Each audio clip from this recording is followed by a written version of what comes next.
Well, howdy there, Internet people. It's Bo again. So, today we're going to talk about expanding, unpacking the court. And we're going to talk about the big objection that comes up anytime somebody suggests this. And that objection is that, well, if you do that, obviously the Republican Party, next time they have power, they have control over the House, the Senate, and the White House, well, they're just going to do the same thing and they'll expand it themselves. Yeah, that's true. Very well might happen that way. Not a guarantee, but yeah, that could happen. Okay, so there are themes that I have talked about on this channel for years. Talked about them so much, I'm willing to bet that I don't even have to finish the sentences. We're going to talk about the 14 people already, characteristics of fascism. Joe Biden is not a savior. We are in a slide to authoritarianism, right? This objection, saying that the Republicans might just go ahead and expand it even further, it acknowledges all of that. It says, yes, these themes are true. Right? Okay. So from there, you have to acknowledge that you're in a fight against authoritarianism. Historically speaking, when the centrist party just kind of has a lukewarm response to the emergence of authoritarian groups, what happens? The authoritarians take power. That's what happens. Now, let's look at it another way. The worst case scenario, okay? The Democratic Party expands the courts. In just a few years, the Republican Party manages to have majorities everywhere and they expand it too. The worst case scenario, if things go wrong, you end up with what you have now. I don't know that that's a really strong argument against it. It doesn't seem like it.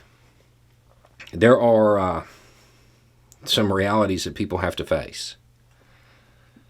Going back and forth like that, yeah, absolutely. It's a sign that we are headed towards a failed state. Fact. And it's a sign that we are deep into that slide towards authoritarianism. These things, I think people know that. The thing that is going to be hard for a lot of people who watch this channel to really just admit to themselves is that the political entity that currently exists in the United States, that is your best shot of slowing that descent into authoritarianism, is the Democratic Party. You don't have to like it. I don't. But it's the reality. And you can talk about what they could have done here, should have done there, so on and so forth. But the real question here, if the Democratic Party had made the appointments of the people who just voted to take away your rights, would we be having this conversation right now? Because they would have appointed different people, right? They may not be as aggressive or as progressive as you want them to be. But they are the parachute. They are what is slowing the descent.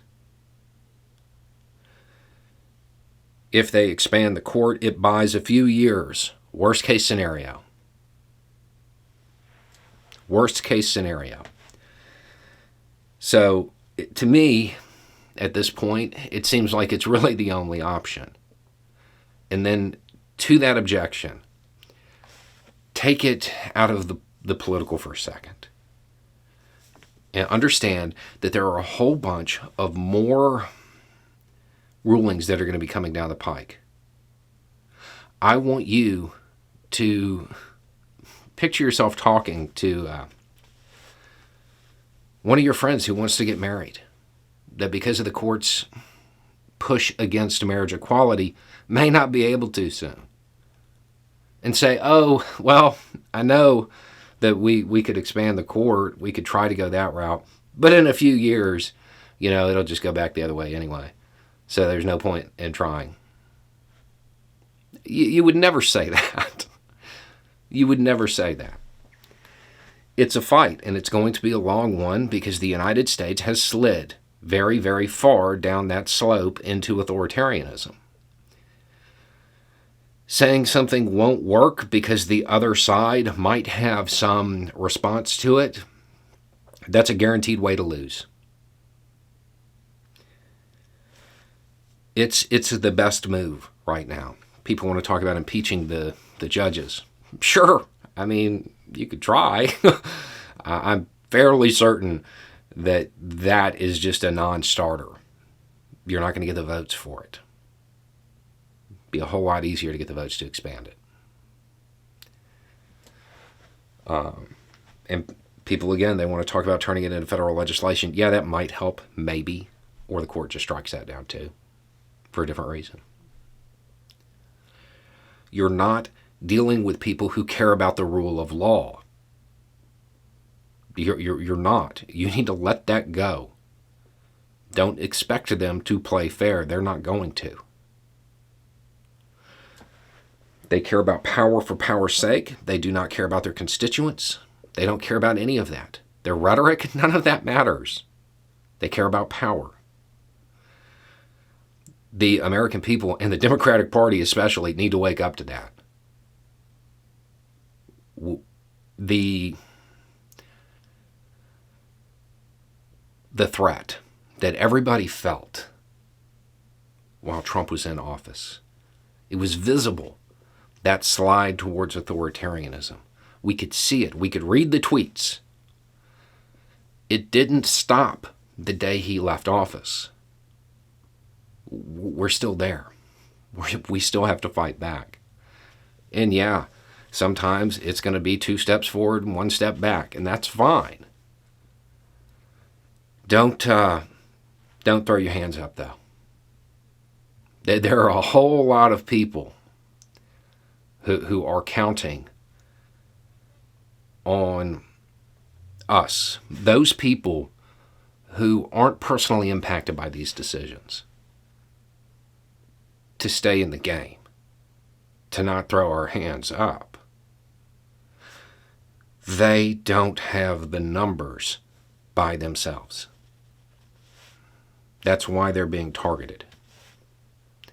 It is very important that those of us who look at these rulings and are like, man, that is horrible, but aren't personally scared, aren't personally impacted, it is more important than ever for us to stay in the game.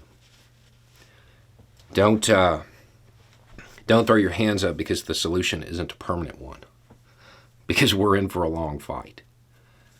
And you need to wrap your minds around that right now. Anyway, it's just a thought. Y'all have a good day.